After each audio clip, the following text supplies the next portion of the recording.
People say things like this and they think it was all timing or risk or the worst is luck. But no, what they don't see is all the hard work, the boring decisions, the day to day that has to happen over decades of hard work to get to something like this. But if I were to do it all again, what would I do? How would I make a difference? How would I get started in 2026?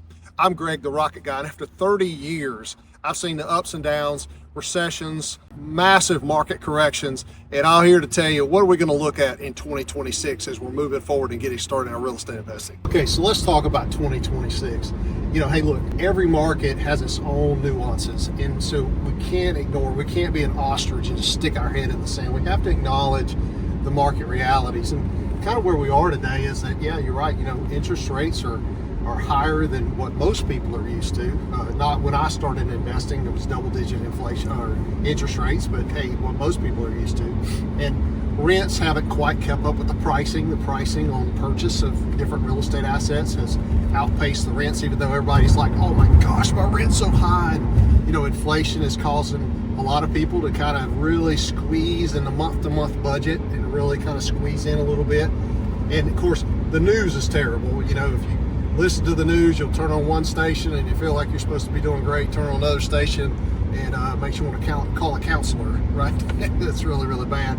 So you just have to kind of limit the noise and kind of use your brain and read the data and think things through. So with all that in mind, here's 3 things that I would do if I was getting started in real estate in 2026. The first is I would understand my own limits. You got to get your house in order and you got to understand where you are personally. What's your current financial picture?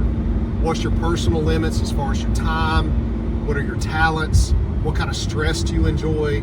All those kind of things. You really have to get an idea of what you're about and what your starting point is before you even know what you want to add to it and take home. We gave you guys a financial checklist and a budget form and even a personal financial statement tool, all to be able to use so that you can see what your current picture is, so that you know where your starting point is, and then you'll be able to better understand about where you need to get to and how you're going to get there. That's number 1. Get your house in order and know your starting point. So number 2, once you know your starting point, you've got to be able to analyze the deal in today's environment. Know what matters. The purchase price, the current market rent, what's the current interest rates, what are the trends? What are things trending? Are the rents continuing to grow? Or are they stabilized? Or are they tending to shrink? You have to know those things. You have to analyze.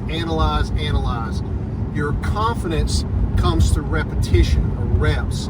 So you've got to do the practice, okay? Don't just think about it. Go out and do it.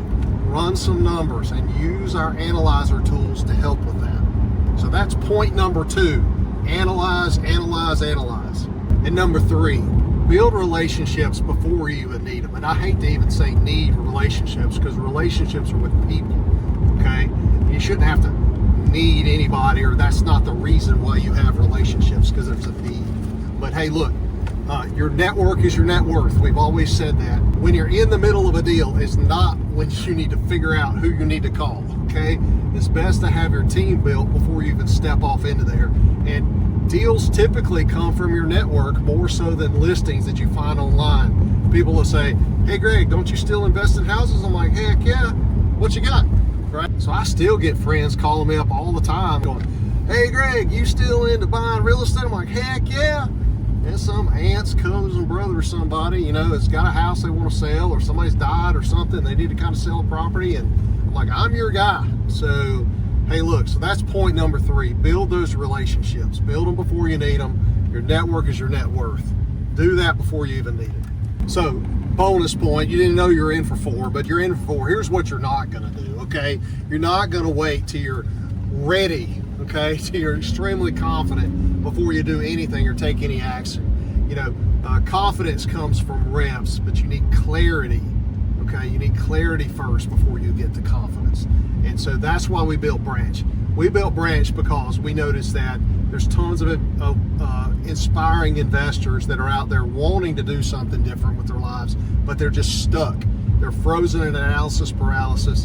And so, hey, look, we need clarity. We need to know what we're about. And then we take those steps and work you through it to your first door. And that's the most important thing. That's what we're here for. So, hey, look, download all those free resources we have out for you. Reach out, get some one-on-one guidance, but that's what Branch is all about, to help get the clarity and help get you to that first door and get going as a real estate investor. And who knows, someday, hopefully we'll get to meet and I'll take you for a ride in all this, or you can take me for a ride in yours one day. I'd love that. Just give me a call, I'll come, we'll take it for a spin.